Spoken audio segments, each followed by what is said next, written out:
Olá, pessoal! Nesta nova apostila, iremos falar sobre meio ambiente, saúde e educação ambiental.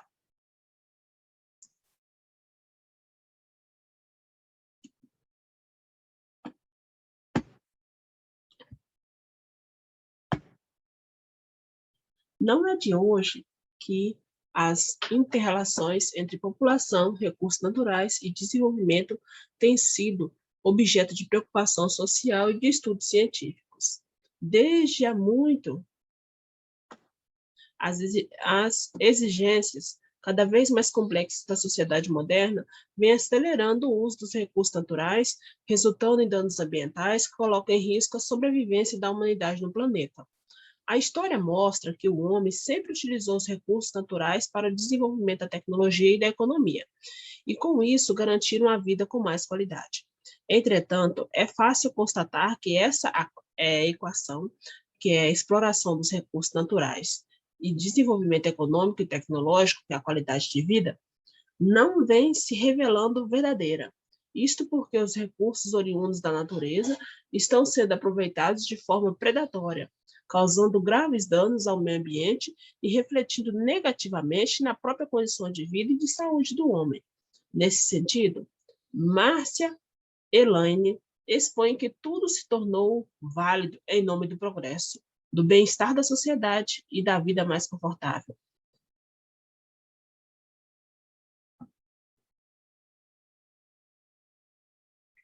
Mas a busca do homem por uma vida melhor está lhe trazendo doenças, problemas sociais e comprometendo seu futuro no planeta, já que suas ações são altamente degradantes. Diante deste quadro, fica claro que meio ambiente e saúde são temas completamente indissociáveis, sendo certo que o ordenamento jurídico nacional contempla tal relação.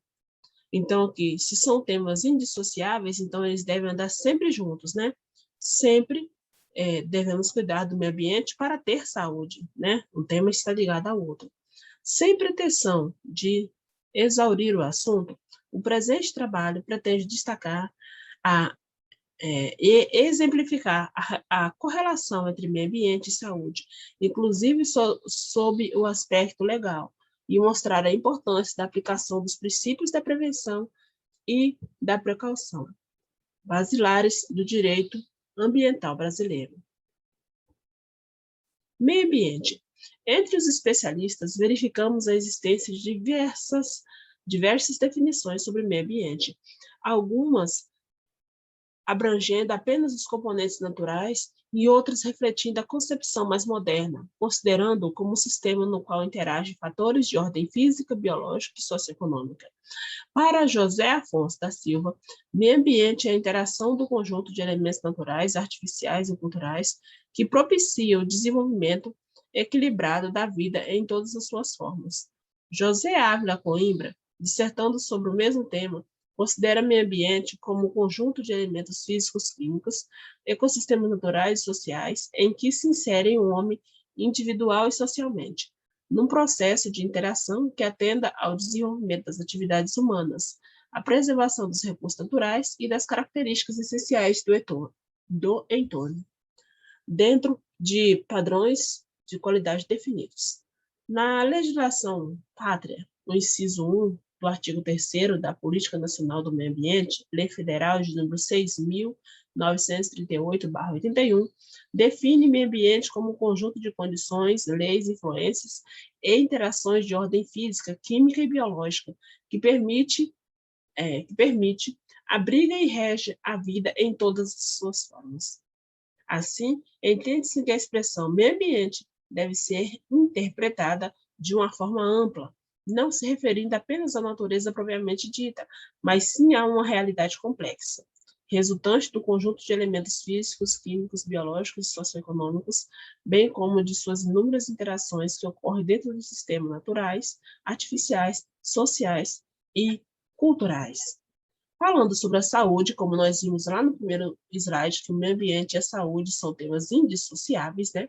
A palavra saúde também deve ser compreendida de forma abrangente, não se referindo somente à ausência de doenças, mas sim ao complexo bem-estar físico, mental e social de um indivíduo. Nesse sentido, é a orientação que se extrai da disposição contida no artigo 3º da Lei de número 8.080/90, onde se consigna que a saúde tem como fatores determinantes e condicionantes, entre outros, a alimentação, a moradia, o saneamento básico, o meio ambiente, o trabalho, a renda, a educação, o transporte, o lazer e o acesso aos bens e serviços essenciais.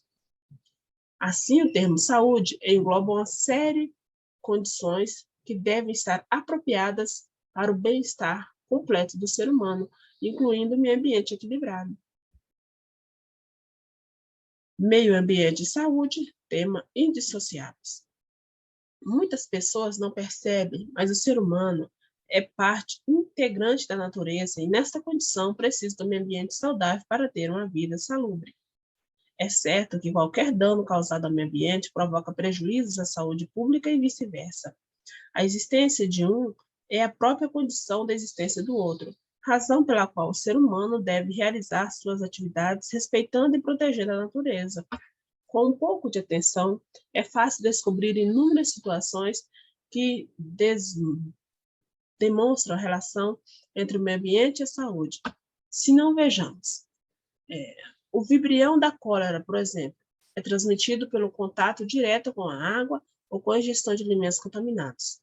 A falta de saneamento básico, os maus hábitos de higiene e as condições precárias de vida de determinadas regiões do planeta são fatores que estão intimamente ligados com o meio ambiente e que contribuem para a transmissão da doença. A água infectada, além de disseminar a doença ao ser ingerida, pode também contaminar peixes, mariscos, camarões e etc. O jornal Folha de São Paulo noticiou em outubro de 2004 que as enormes quantidades de substâncias químicas encontradas no ar, na água, nos alimentos, nos produtos utilizados rotineiramente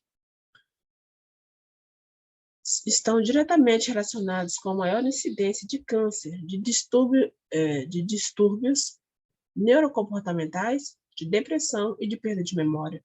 A reportagem também divulgou dados do Instituto Nacional do Câncer dos Estados Unidos da América, apontando que 2/3 dos casos de câncer daquele país têm causas ambientais. Então, tá vendo aí o porquê que meio ambiente e saúde são temas indissociáveis? A atuação dos princípios da prevenção e precaução. Finalmente, cumpre examinar também de forma não exaustiva os princípios da preservação e da precaução basilares do direito ambiental. A palavra princípio, em sua raiz latina última, significa aquilo que se torna primeiro, designando o início, o começo, ponto de partida. Princípios de uma ciência, segundo José Cretella Júnior, são as proposições básicas fundamentais típicas que condicionam todas as estruturas subsequentes. Os princípios fornecem a base para a criação de leis e são a essência das normas de direito. O direito ambiental, que visa a manutenção de um perfeito equilíbrio nas relações do homem com o meio ambiente, possui alicerces próprios, princípios que são decorrentes não apenas do sistema normativo ambiental, mas também do sistema do direito positivo em vigor. Dentre os diversos princípios do direito ambiental, cumpre destacar os princípios da prevenção e da precaução. O princípio da prevenção se caracteriza pela prioridade que deve ser dada às medidas que evitam o nascimento de atentados ao meio ambiente, de modo a reduzir ou eliminar as causas de ações subsessíveis de alterar sua qualidade. Pelo princípio da prevenção, permite-se a instalação de determinada atividade ou empreendimento, impedindo, todavia, que ele cause danos futuros, por meio de medidas mitigadoras ou de caráter preventivo. Consoante se extrair das lições de Paulo de Bessa Antunes, existe um dever jurídico constitucional de levar em conta o meio ambiente quando se for implantar qualquer empreendimento econômico. Assim, segundo o referido doutrinador, a Carta Magna obriga todo empreendedor a proteger o meio ambiente ao exercer sua atividade econômica, razão pela qual se conclui que o princípio da prevenção impõe um equilíbrio entre o desenvolvimento socioeconômico e a preservação ambiental. O princípio da precaução, por outro lado, é um estágio além de prevenção, à medida que o primeiro, a precaução, tende à não realização do empreendimento se houver risco de dano irreversível. E o segundo, a prevenção, busca, ao menos em um primeiro momento, a compatibilização entre a atividade e a proteção ambiental.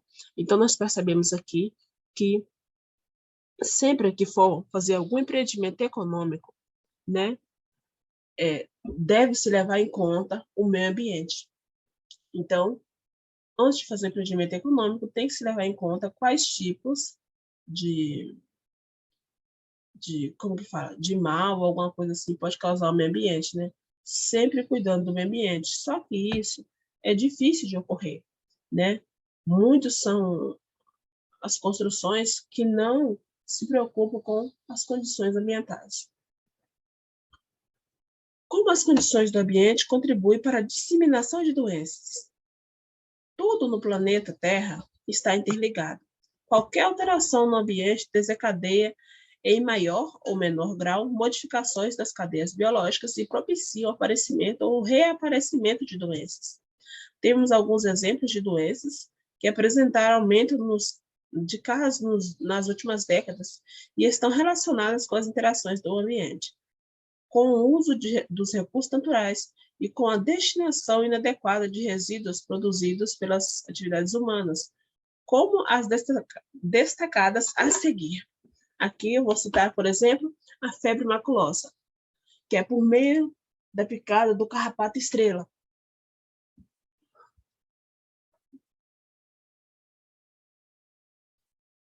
Pode ser transmitida uma bactéria que causa essa doença. O maior reservatório natural de carrapato estrela são as capivaras. Essa bactéria, chamada de Rickettsia, pode viver nas capivaras e outros animais silvestres. Uma vez que o carrapato ficar infectado com a bactéria e picar o humano em condições propícias para a transmissão da doença, a pessoa pode adoecer. As capivaras são grandes roedores que vivem próximos a áreas alagadas. Com a mudança no uso social, com a mudança do uso do solo pela urbanização e utilização para cultivos agrícolas, a perda de habitat natural para esses animais, que acabam encontrando nesse ambiente modificado condições propícias para sobreviver e conviver com as pessoas, possibilitando a transmissão da febre maculosa. Um fator agravante é que as capivaras são animais de rápido ciclo reprodutivo e com a disseminação das áreas de mata e de seus predadores naturais, como a onça parda, não ocorre o controle natural desses roedores. Sem predadores, cresce o número de capivaras, favorecendo a quantidade de carrapato estrela e aumentando as chances de transmissão da doença. Então, nós percebemos aí, né, um exemplo que é a febre maculosa, mas também tem outros exemplos, tipo a dengue, a malária, são tudo exemplos, né, de doenças que as condições do ambiente contribuem para a disseminação dessas doenças, ok? Bom, este é o vídeo, né, dessa nova apostila. Eu vou deixar aqui também o link para um vídeo lá da internet que vem trazendo mais informações sobre esse assunto. Após assistir os 2 vídeos, vocês vão tentar resolver as atividades. Temos aí, né, as atividades normais e temos também as atividades complementares. Aí vocês tentam responder e lembrando um pouco que qualquer dúvida que vocês tiverem, eu estarei à disposição de vocês no privado, tá? Bons estudos!